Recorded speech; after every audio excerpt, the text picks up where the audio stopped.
పేరు పేరున నమస్కారాలు. ఈరోజు సమ్మక్క సార్లమ్మ పగడిద్దరాజు గోవిందరాజులతో మాకుండే బంధం, బాధ్యత, భక్తి, భావోద్వేగం ఇది నాకు కావచ్చు, మా సీఎం రేవంత్ రెడ్డి గారికి కావచ్చు, ఇక్కడటువంటి మా సహచర సోదర మంత్రులు కావచ్చు, మా ప్రభుత్వానికి కావచ్చు ఉన్న బంధం, అనుబంధం, భక్తి. సో దాంతో మరి ఈరోజు యొక్క గొప్ప కార్యక్రమానికి గతంలో ఎప్పుడు శ్రీకారం చుట్టినటువంటి కార్యక్రమాన్ని చిత్తశుద్ధితోటి మేము చేయడం జరుగుతూ ఉంది. కాబట్టి మీ అందరి సహాయ సహకారాలను అడుగుతూ ఉన్నాం.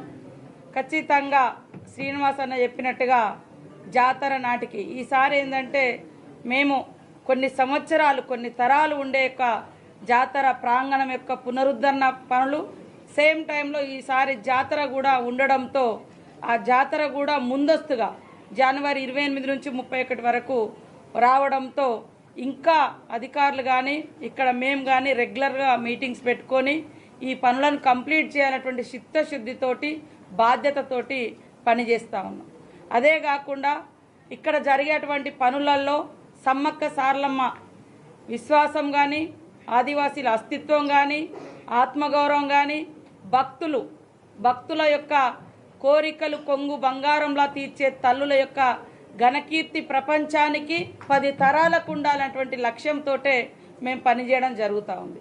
కాబట్టి అందరూ సహకరించాలని మేము కోరుతా ఉన్నాం. సేమ్ టైంలో అధికారులకు కూడా ఎప్పటికప్పుడు సూచనలు చేస్తూ, సలహాలు ఇస్తూ మరి మేము పెట్టుకున్నటువంటి 90 రోజుల మిషన్ లాగా ఈ యొక్క వర్క్ జరుగుతూ ఉంది.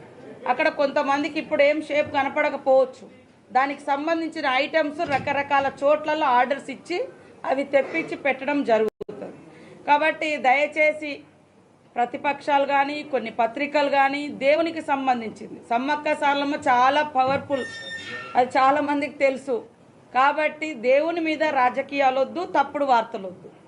వాస్తవాలను రాయండి, వాస్తవాలను మాకు చూపించండి లేదా చెప్పండి. అందరం కలిసి యొక్క ప్రాంతం యొక్క గొప్పతనాన్ని చూపిద్దాం. కొంతమంది గతంలో మేము మా పంచాయతీరాజ్ నుంచి అప్పటికి మేము మాస్టర్ ప్లాన్ లేదు, ఒక 3 కోట్లతోటి మేము షెడ్ వేయాలని డిసైడ్ చేసినాం.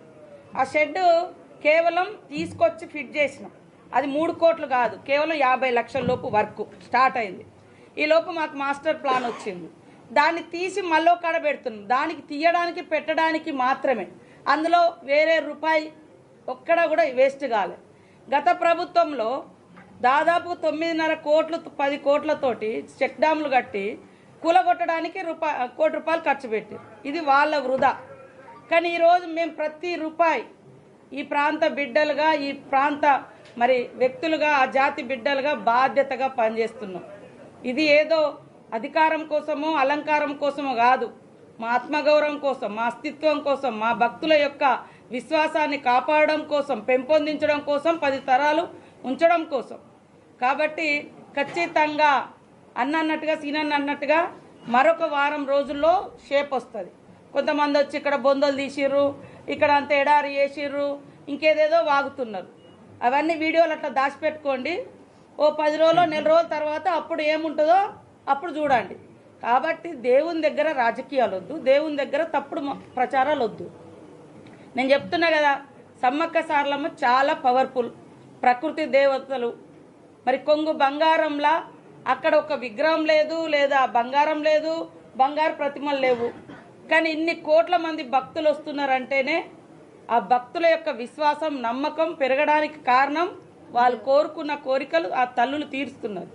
కాబట్టి దయచేసి నేను అందరికి ఒకటే కోరుతున్నాం, మా ముఖ్యమంత్రి రేవంత్ రెడ్డి గారు దాదాపుగా నాకు తెలిసిన నాటి నుంచి, మేమిద్దరం ఎమ్మెల్యేలుగా పనిచేసినప్పటి నుంచి ఆయన ఎమ్మెల్యేగా వచ్చిండు, మా అప్పుడు టీడీపీలో ఉన్నప్పుడు వర్కింగ్ ప్రెసిడెంట్గా వచ్చిండు, ఎంపీగా వచ్చిండు, పిసిసి అధ్యక్షుడిగా వచ్చిండు, సీఎంగా వచ్చిండు. ఇట్లా ప్రతి జాతరకు వారు వస్తున్నారు. ఆ బంధం, భావోద్వేగంతో వారు ఈ జాతరలో ఏదైనా భక్తులకు మంచి చేయాలి, ఆదివాసీల అస్తిత్వానికి ప్రతీకగా సమ్మక్క సార్లమ్మ ఉంది, వాళ్ళ అస్తిత్వాన్ని ఇక్కడ కాపాడాలి, భక్తుల యొక్క నమ్మకాన్ని పెంపొందించాలనే ఉద్దేశంతో చేస్తున్నాం తప్ప బయట వాళ్ళు వాగుతున్నట్టుగా ఎలాంటి డిస్టర్బెన్స్ కానీ, ఎలాంటి చిల్లర వ్యవస్థ కానీ ఇక్కడ లేదు. కాబట్టి దయచేసి మీరు కూడా అందరూ సహకరించాలని కోరుతా ఉన్నాం. థ్యాంక్ యూ అన్న.